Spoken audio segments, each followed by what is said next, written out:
السلام عليكم. لا تنسى الاعجاب بالفيديو والاشتراك في القناة بعد قيامك اولا بذكر الله. ايه اللي سعيد في الخبر ده؟ لا نسعد ان هناخد الخبر مع حضرتك. مش خبر محمد بن سلمان. لكن الخبر نفسه مش صار. طيب خلينا ناخد دلوقتي. وصل الى ارض القاهرة المحروسة محمد بن سلمان.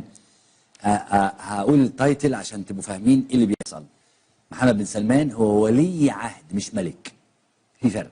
ده ولي عهد السعودية، بيدير السعودية، بيشغلها، محولها مخور، هو حر، بس قدام العالم كله هو اسمه ايه؟ ولي عهد. وفي حاجة اسمها مستويات مخاطبة، بمعنى انه وكيل وزارة يخاطب وكيل وزارة، ما ينفعش مدير صغير يخاطب وكيل وزارة.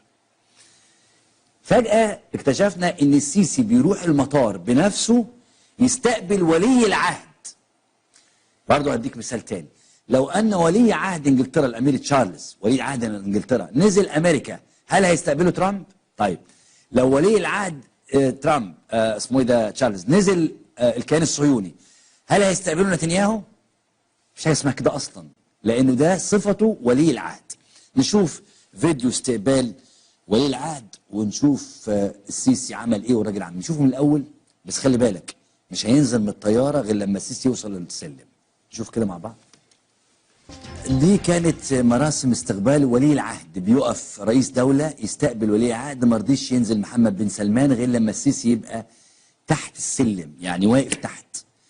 وأثناء استقبال الوفد السعودي اللي موجود في مصر للملك لولي العهد محمد بن سلمان، السيسي كان ورا الكاميرا.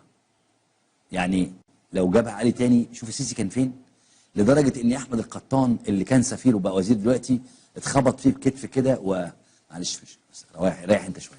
يعني مساله، حتى السيسي وهو رايح كان متضايق، والكاميرا المصريه دي ام سي ما قطعتش عليه. يعني هم قطعوا عليه يا علي، خليك يا علي، يعني خلينا نشتغل اخراج شويه. بص بقى، ما قطعتش عليه الكاميرا غير مره واحده بس، لما اتحرك السيسي، فاتحرك وهو متضايق، والراجل ما رضيش ينزل من الطياره غير لما السيسي واقف تحت. اهو ده ولي عهد يا جماعه، ده ولي عهد. بص بقى، اثناء المراسم ده احمد القطان اللي كان سفير بقى وزير. هتوصل لمرحله ان احمد القطان هيخبط السيسي دلوقتي كتف. بص هيتخبط كتف، 1 2 3 4.